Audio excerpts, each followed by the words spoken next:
Santos Felipe y Santiago, apóstoles. San Felipe era originario de Betsaida de Galilea. Según parece, formaba parte del reducido grupo de judíos piadosos que seguían a San Juan Bautista. Los evangelios sinópticos solo mencionan a Felipe en la lista de los apóstoles, pero San Juan habla de él varias veces y narra en particular que el Señor llamó a Felipe al día siguiente de las vocaciones de San Pedro y San Andrés. Un siglo y medio más tarde, Clemente de Alejandría sostuvo que Felipe fue el joven que respondió al llamamiento del Señor con estas palabras: «Permite que vaya primero a enterrar a mi padre». A lo cual contestó Cristo: «Deja que los muertos entierren a los muertos. Tú ven a predicar el reino de Dios». Es probable que Clemente de Alejandría no tuviese más argumento que el hecho de que el Señor había dicho en ambos casos: «Sígueme». De todas maneras, tanto en el Evangelio de San Lucas como en el de San Mateo, el incidente parece haber tenido lugar algún tiempo después de que Cristo había empezado su vida pública, cuando ya los apóstoles estaban con él. Por otra parte, consta que San Felipe fue llamado antes de las bodas de Caná, a pesar de que, como lo dijo el mismo Cristo, su hora no había llegado aún, es decir, todavía no había empezado su vida pública. De la narración del Evangelio se deduce que Felipe respondió sin vacilaciones al llamamiento del Señor. Aunque aún no conocía a fondo a Cristo, puesto que afirmaba que era el hijo de José de Nazaret, inmediatamente fue en busca de su amigo Natanael, casi seguramente el apóstol Bartolomé, y le dijo: «Hemos encontrado a aquel sobre el que escribieron Moisés en el libro de la ley y los profetas».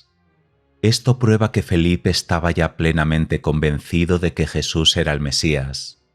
Sin embargo, su celo no era indiscreto, ya que no trataba de imponer por la fuerza su descubrimiento.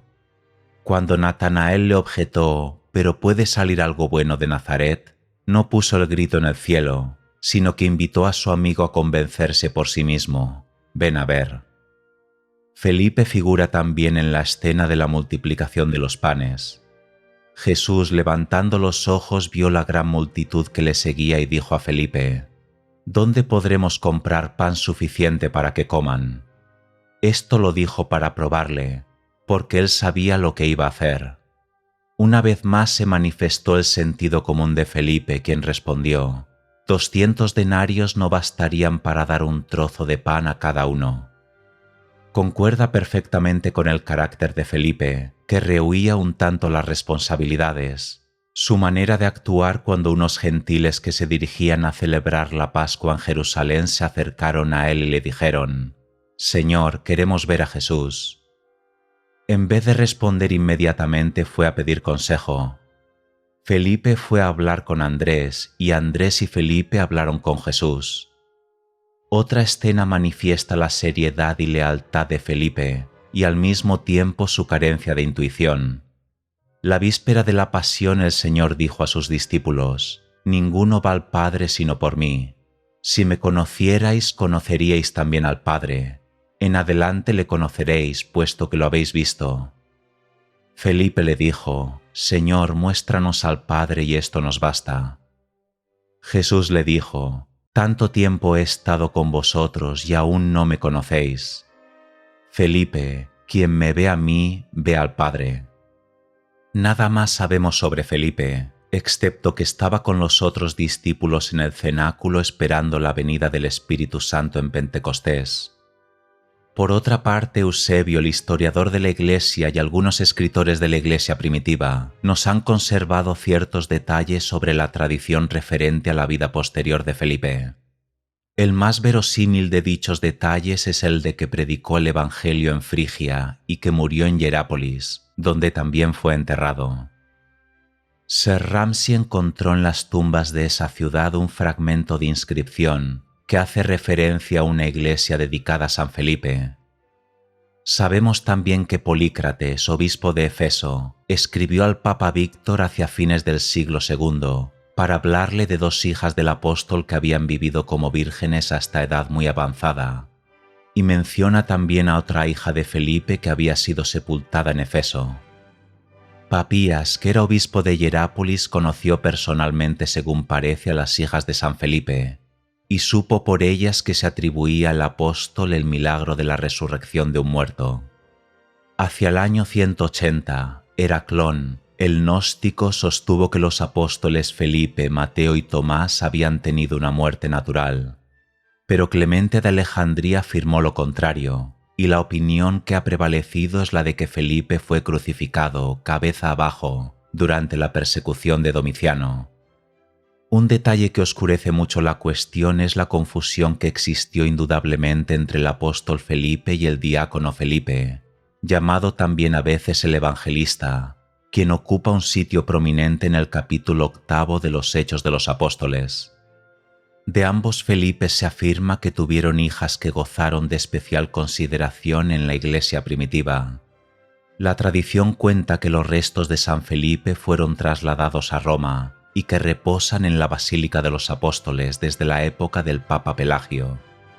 Un documento apócrifo griego que data del fin del siglo IV por lo menos, pretende narrar las actividades de evangelización de San Felipe en Grecia, entre los partos y en otras regiones.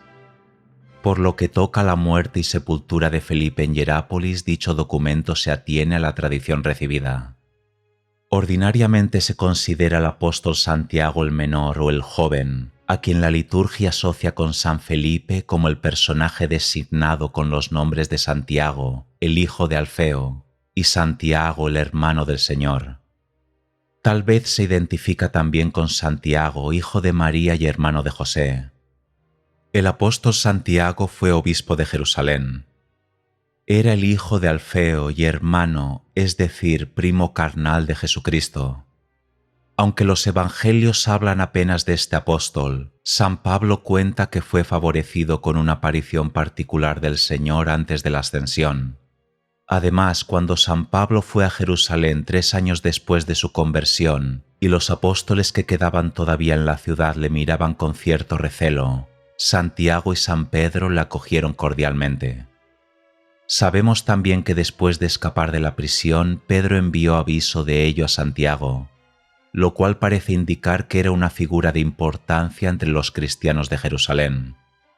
En el Concilio de Jerusalén, donde se determinó que los gentiles no necesitaban circuncidarse para ser admitidos como cristianos, Santiago se encargó, después de oír la opinión de San Pedro, de formular la decisión de la asamblea con estas palabras: «Ha aparecido el Espíritu Santo y a nosotros». Clemente de Alejandría y Eusebio afirman explícitamente que Santiago era el obispo de Jerusalén. El mismo historiador judío, Josefo, da testimonio de la gran estima en que se tenía Santiago, y declara, según cuenta Eusebio, que las terribles calamidades que había sufrido la ciudad habían sido el justo castigo por la forma infame en que había tratado al más bueno de los hombres.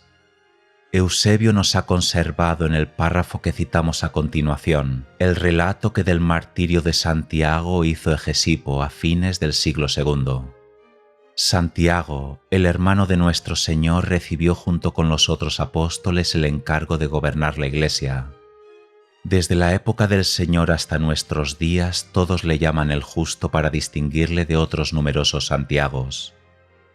Había sido un santo desde el vientre de su madre. No tomaba vino ni bebidas embriagantes, ni comía ningún alimento que proviniese de un ser viviente. La navaja no tocó jamás su cabeza, no se ungía con aceite. Era el único que podía penetrar en el santuario, ya que no vestía túnica de lana sino de lino, es decir, ornamentos sacerdotales. Entraba solo en el santuario y se postraba de rodillas a orar por el pueblo, de suerte que sus rodillas eran tan callosas como las de un camello, pues se arrodillaba continuamente a adorar a Dios y a pedir perdón por los pecados del pueblo. Su gran justicia le mereció el nombre del Justo. También se le llamaba Oblías, es decir, protector del pueblo. Hegesipo continúa así su relato. Muchos de los que creyeron debieron la fe a Santiago. Como muchos de los principales se habían convertido, los judíos, los escribas y los fariseos empezaron a murmurar: «Dentro de algún tiempo todos van a creer en Jesús». Así pues fueron en busca de Santiago y le dijeron: Te rogamos que moderes al pueblo, pues se está desviando hacia Jesús, imaginando que es el Mesías. Te rogamos que hables claramente sobre Jesús a todos los que vienen a la fiesta, pues todos tenemos confianza en ti. Todos confesamos junto con el pueblo que tú eres justo y que no eres aceptador de personas. Así pues, convence a la multitud de que no se deje desviar por Jesús, pues en verdad el pueblo y todos nosotros tenemos confianza en ti. Sube pues al pináculo del templo para que todo el mundo pueda verte y oírte fácilmente, ya que todas las tribus y los mismos gentiles se han reunido con motivo de la fiesta. Entonces los susodichos escribas y fariseos condujeron a Santiago al pináculo del templo y le dijeron en voz muy alta: «Oh tú justo, en el que todos tenemos entera confianza, en vista de que todo el pueblo se está desviando a causa de Jesús el crucificado, explícanos cuál es la puerta de Jesús». Y él replicó también en voz muy alta: «¿Por qué me preguntáis acerca del Hijo del Hombre que está sentado a la diestra del Todopoderoso y ha de bajar un día sobre las nubes del cielo?» Como muchos creyeron y dieron gloria a Dios por este testimonio de Santiago, gritaron: «Hosana al Hijo de David». Los escribas y fariseos se dijeron: «Hemos hecho mal en permitir este testimonio sobre Jesús. Vayamos a arrojarle desde el pináculo del templo para que el pueblo se atemorice y no crean su testimonio». Entonces gritaron: «Vaya, de modo que también el justo se ha dejado engañar». Y cumplieron la palabra de Isaías en la Escritura: «Suprimamos al justo porque constituye un estorbo. Así tendrán que comer el fruto de sus propias acciones». Y subiendo al pináculo arrojaron desde ahí al justo, y decían entre sí: «Apedreemos a Santiago el justo». Y empezaron a apedrearle, pero todavía no estaba muerto. Santiago se puso de rodillas y dijo: «Padre, te ruego que los perdones, porque no saben lo que hacen». Como continuaron apedreándole, uno de los sacerdotes de los hijos de Recab, el hijo de Recabim, por quien había testimoniado el profeta Jeremías, les gritó: «¿Qué estáis haciendo? Cesad de apedrearle. ¿No veis que el justo está orando por vosotros?». Y uno de ellos, que era batanero, tomando el bastón con que sacudía los vestidos, lo descargó sobre la cabeza del justo. Así fue martirizado Santiago. El pueblo le dio sepultura ahí mismo junto al templo, y su sepultura está todavía junto al templo.